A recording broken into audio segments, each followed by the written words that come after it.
दिसंबर 1817 तक बाजीराव ने अपनी सेना फिर से संगठित की, जिसमें 20,000 घुड़सवार और 8,000 पैदल सेना थे।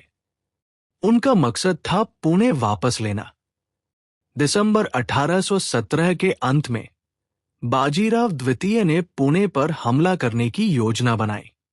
उनकी खुफिया जानकारी के मुताबिक ब्रिटिश सेना पुणे में कमजोर स्थिति में थी, क्योंकि उनकी मुख्य सेना जनरल जोसेफ स्मिथ के नेतृत्व में कहीं और लगी हुई थी।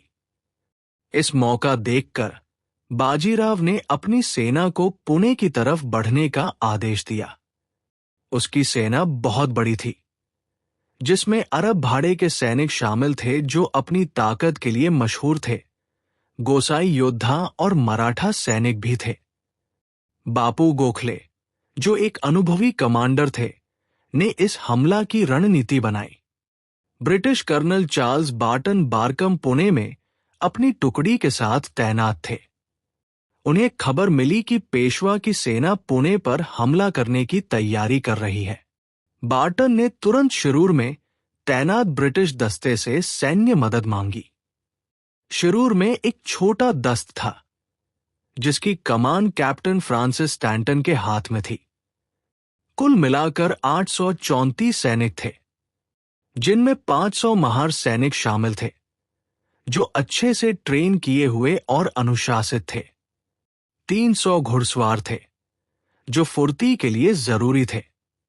24 तोपखाने के सैनिक थे, जिनके पास 2 6 पाउंडर तोपें थी। ये टुकड़ी छोटी थी, लेकिन अनुशासित और आधुनिक हथियारों से लैस थी। महार सैनिकों के लिए ये युद्ध सिर्फ एक सैनिक कर्तव्य नहीं था, उनके लिए ये मौका था पेशवाओं से बदला लेने का, जिन्होंने सदियों तक उन्हें अपमानित और दबाया था। ब्रिटिश सेना में उन्हें सम्मान, वेतन और हथियार मिले। उनके लिए ये सामाजिक सशक्तिकरण का प्रतीक था। मजले सैनिक जैसे सूबेदार सिदना, यशवंत इस लड़ाई को अपनी पहचान के लिए जंग मानते थे। उनके पास राइफलें, खंजर और ब्रिटिश सैन्य प्रशिक्षण था, जिससे वे पेशवा की सेना के सामने मजबूत थे। 31 दिसंबर 1817 की रात को कप्तान स्टैंटन ने अपनी टुकड़ी को शिरूर से पुणे की ओर मार्च करने का आदेश दिया। ये रात भर का मार्च थका देने वाला था।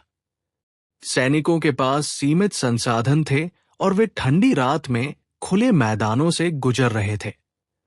दूसरी तरफ पेशवा की खुफिया सेवा खबर मिली कि एक छोटा ब्रिटिश दस्ते पुणे की तरफ बढ़ रहा है। बाजीराव ने सोचा कि ये आसान शिकार है और अपनी सेना का एक हिस्सा, लगभग 2000 जवान, कोरेगांव भेज दिया, जहां ब्रिटिश दस्ते का कैंप लगना था। कोरेगांव एक छोटा सा गांव था जो भीमा नदी के किनारे स्थित था। ये पुणे से शिरूर जाने वाले रास्ते पर था। गांव में कई कच्चे और पत्थर के मकान थे। एक मंदिर था और कुछ दीवारें थी, जो रक्षा के लिए अच्छी जगह थी। भीमा नदी पानी का स्रोत थी, जो सैनिकों के लिए बहुत जरूरी था। कप्तान 31 दिसंबर 1817 की देर रात स्टॉटन की टुकड़ी कोरेगांव पहुंची। सैनिक थके हुए थे और उन्होंने रात वहीं रुकने और सुबह पुणे की तरफ बढ़ने का प्लान बनाया। उसी रात पेशवा की सेना भी भीमा नदी के दूसरी तरफ डेरा डाले थी। उनकी तादाद ब्रिटिश टुकड़ी से कई गुना ज्यादा थी। बापू गोखले ने अपनी सेना को 3 हिस्सों में बांटा। हर हिस्से में 300 से 600 सैनिक थे। उनके पास 2 तोपें थी और वो जैसे ही सुबह होगी हमला करने की योजना बना रहे थे। ब्रिटिश टुकड़ी को अभी तक पेशवा की सेना की मौजूदगी का पता नहीं था। सैनिक रात में आराम कर रहे थे, लेकिन कुछ महार सैनिकों को आसपास की स्थिति पर शक होने लगा। उनकी सतर्कता बाद में युद्ध में बहुत अहम साबित हुई। 1 जनवरी 1818 की सुबह सूरज उगा तो पेशवे की सेना भीमा नदी पार कर आई। उनके तलवार और भाले की चमक सूरज की किरणों में झलक रही थी। बापू गोखले ने अपनी फौज को 3 तरफ से गांव पर हमला करने का आदेश दिया। कैप्टन स्टॉन्टन को अचानक हमले की खबर मिली। उसने तुरंत अपनी फौज को लड़ाई के लिए तैयार किया। ब्रिटिश सैनिक गांव की दीवारें, घरों की छतें और मंदिर को बचाव की जगह चुना गया। महार सैनिक अपनी राइफल और बायोनेट लेकर जगह तैनात हो गए। सूबेदार सिदंक, यशवंत और लेफ्टिनेंट थॉमस ब्लैकऑल ने सैनिकों को हिम्मत दी। ब्रिटिश तोपखाने ने 2 6 पाउंडर तोपों से पेशवा की सेना पर गोले दागे। ये तोपें छोटी थी, लेकिन सटीक निशाने की वजह से असरदार थी। पेशवा की सेना ने गांव को घेर लिया और भीमा नदी तक का रास्ता बंद कर दिया। उनकी योजना थी कि ब्रिटिश सैनिक प्यासे और थके हुए हो जाएं। पेशवा की सेना गांव का मंदिर और एक तोप कब्जा कर ली गई। अरब सैनिकों ने अपनी ताकत दिखाई और गोसाई योद्धाओं ने भाले और तलवारों से हमला किया। लेकिन महार सैनिकों ने हार नहीं मानी। लेफ्टिनेंट ब्लैकहॉल ने एक छोटी टुकड़ी का नेतृत्व किया और मंदिर वापस छीन लिया। सूबेदार सिदना ने पेटवा के सैनिकों पर ब्योनेट से पलटवार किया और एक तोप फिर से कब्जे में ले ली। दोपहर तक लड़ाई और ज्यादा जोर पकड़ गई। ब्रिटिश टुकड़ी को पानी की कड़वी कमी का सामना करना पड़ा क्योंकि पेटवा की सेना ने नदी तक पहुंच बंद कर दी थी। कुछ महार सैनिकों ने अपनी जान की बाजी लगा दी और नदी से पानी लाने की कोशिश की गई, लेकिन पेशवा के सैनिकों ने उन्हें मार दिया। फिर भी बाकी सैनिकों ने हिम्मत नहीं हारी और छोटे छोटे समूहों में पानी लाने की कोशिश करते रहे। जैसे जैसे युद्ध आगे बढ़ा, गोलियों का स्टॉक भी कम होने लगा। कप्तान स्टॉटन ने अपने सैनिकों को हर गोली सोच समझकर चलाने का आदेश दिया। महार सैनिकों ने अपने राइफल बहुत सटीक ढंग से चलाए, जिससे पेशवा की सेना को भारी नुकसान हुआ। ब्रिटिश फौज को इस युद्ध में भारी नुकसान उठाना पड़ा। उनकी 834 में से 50 पैदल सेना के सैनिक मारे गए, जिनमें ज्यादातर महार सैनिक थे। साथ ही 12 तोपखाने के सैनिक भी मारे गए। 275 सैनिक मारे गए थे। कुछ घायल हुए और कुछ लापता भी हो गए। पेशवा की सेना को भी 500 से 600 सैनिकों का नुकसान हुआ, जो उनकी बड़ी सेना का एक छोटा हिस्सा था, लेकिन ये उनकी हार का एक प्रतीक था। तकनीकी तौर पर इस युद्ध में कोई स्पष्ट विजेता नहीं था। पेशवा की सेना पीछे हट गई, लेकिन ब्रिटिश दस्ते ने भी पूरी तरह जीत हासिल नहीं की। फिर भी ब्रिटिश सरकार ने इसे अपनी जीत के रूप में प्रचारित किया, क्योंकि उनका छोटा दल पेशवा की बड़ी सेना को रोकने में कामयाब रहा था। उन्हें पीछे हटने पर मजबूर कर दिया। युद्ध के बाद ब्रिटिशों ने कोरेगांव में जय स्तंभ विजय स्तंभ बनाया। उस पर 49 शहीद सैनिकों के नाम लिखे गए हैं। इनमें से 22 महार सैनिक थे। ये स्तंभ महार सैनिकों की बहादुरी का प्रतीक बन गया। भीमा कोरेगांव की लड़ाई ने महार समुदाय को नई हिम्मत दी। उन्होंने पेशवाओं के ब्राह्मणवादी सिस्टम के खिलाफ अपनी ताकत और साहस दिखाया। ये युद्ध उनके लिए सिर्फ एक सैन्य जीत नहीं, बल्कि सामाजिक सम्मान और पहचान की लड़ाई थी। 20वीं सदी में डॉ. भीमराव अंबेडकर ने जय स्तंभ को दलित पहचान का प्रतीक बना दिया था। 1927 में उन्होंने वहां का दौरा किया और इसे दलितों के लिए तीर्थ स्थल बना दिया। हर साल 1 जनवरी को लाखों दलित कोरेगांव आते हैं और शौर्य दिवस मनाते हैं। 17वीं सदी में छत्रपति शिवाजी महाराज ने मराठा स्वराज्य की स्थापना की, जो एक समावेशी और ताकतवर साम्राज्य था। शिवाजी महाराज और उनके पुत्र संभाजी के शासनकाल में मराठा सेना में सभी समुदायों के लोग शामिल थे, जैसे मराठा, कुबी, महार और अन्य जातियां। उनके शासन के दौरान महार सैनिक अपनी बहादुरी के लिए मशहूर थे और बाद में महर भी कई युद्धों में लड़े। वे 1761 में तीसरे पानीपत के युद्ध में भी हिस्सा लिए थे। लेकिन 18वीं सदी के अंत तक मराठा साम्राज्य की एकता टूटने लगी। पेशवाज, जो ब्राह्मण थे, तब तक मराठों की सत्ता पर कब्जा हो चुका था और मराठा सरदारों सिंधिया, होलकर, भोसले, गायकवाड़ के बीच मतभेद बढ़ रहे थे।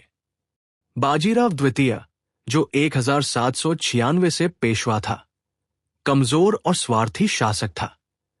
उसकी नीतियों ने मराठा साम्राज्य की आर्थिक और सैन्य ताकत को कमजोर कर दिया। मराठा सरदारों के बीच एकता की कमी और पेशवाओं की ब्राह्मणवादी नीतियों ने सामाजिक और राजनीतिक तनाव बढ़ा दिए।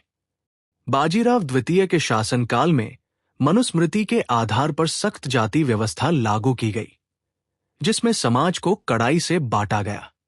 जाति के आधार पर बंटवारा था। महर, जो दलित समुदाय का हिस्सा थे, उन्हें अस्पृश्य माना जाता था। उनके साथ अमानवीय व्यवहार किया जाता था।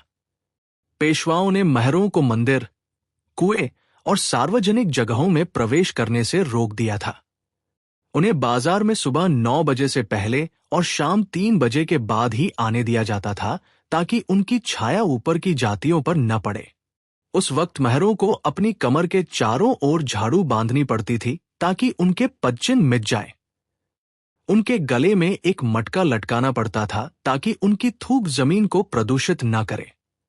महार सैनिक, जो शिवाजी महाराज और संभाजी महाराज के समय मराठा सेना का हिस्सा थे, पेशवाओं की सेना में शामिल होने से मना कर दिया गया था। ये महारों के लिए बहुत बड़ा अपमान था, क्योंकि सेना में सेवा उनके सम्मान और परंपरा का हिस्सा थी। अब उन्हें हर जगह से ठुकराया जा रहा था। पेशवाओं के शासनकाल में दलितों की जिंदगी जानवरों से भी बदतर हो गई थी। उन्हें हर जगह अपमानित और तिरस्कृत किया जाता था। महारों को सिर्फ साफ सफाई या मजदूरी जैसे निचले काम करने की अनुमति थी। उन्हें शिक्षा, संपत्ति या सामाजिक उन्नति के अवसर नहीं दिए जाते थे। इस निर्दयी व्यवहार ने महार समुदाय में गहरा रोष पैदा कर दिया था। वे गुस्सा होने लगे और पेशवाओं से बदला लेने का मौका खोजने लगे।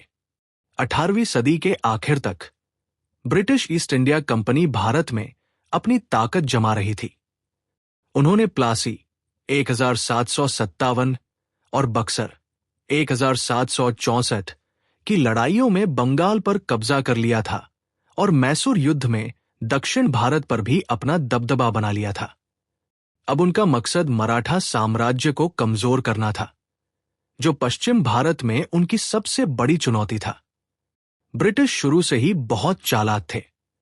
उन्होंने फूट डालो और राज करो की नीति अपनाई।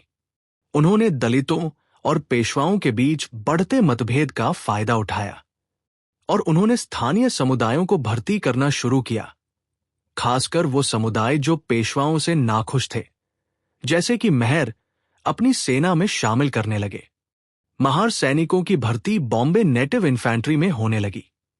वो सम्मान, वेतन और सैन्य प्रशिक्षण जो उन्हें पेशवा शासन के दौरान नहीं मिलता था, अब ब्रिटिश उन्हें दे रहे थे। ब्रिटिश सेना में कोई जाति भेदभाव नहीं था, इसलिए महरों को पहली बार वहां बराबरी का एहसास हुआ। मराठा साम्राज्य के पतन में एक बड़ा मोड़ तब आया जब British resident mount Stuart Elphinstone ने पेशवा बाजीराव द्वितीय और गायकवाड़ के बीच राजस्व विवाद में हस्तक्षेप किया। ब्रिटिशों ने बाजीराव को पुणे संधि पर दस्तखत करने के लिए मजबूर किया। इस संधि ने मराठा संघ को औपचारिक रूप से खत्म कर दिया, पेशवे की सैन्य ताकत को सीमित कर दिया और उसे ब्रिटिश संरक्षण स्वीकार करने पर मजबूर कर दिया। पेशवे को अपनी कुछ जमीनें ब्रिटिशों को सौंपनी पड़ी। यह संधि बाजीराव द्वितीय के लिए अपमानजनक थी। उसने इसे अपनी सत्ता पर हमला माना और ब्रिटिशों के खिलाफ विद्रोह की योजना बनाई। पुणे, जो पेशवाओं की राजधानी थी, अब ब्रिटिश असर में आ गए थे। ब्रिटिश रेजिडेंट एल्फिंस्टोन और उसकी छोटी सेना पुणे में तैनात थे।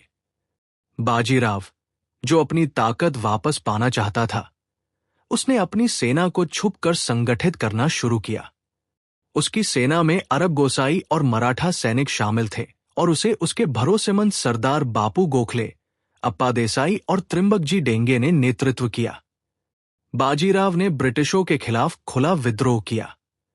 5 नवंबर 1817 को उसने पुणे में ब्रिटिश रेजिडेंसी पर हमला किया और उसे जला दिया। इसके जवाब में ब्रिटिश सेना ने खड़की की लड़ाई में पेशवा की सेना को हराया। इस हार के बाद बाजीराव को पुणे छोड़कर सातार की तरफ भागना पड़ा। उनकी सेना कमजोर हो गई थी, लेकिन उन्होंने हार नहीं मानी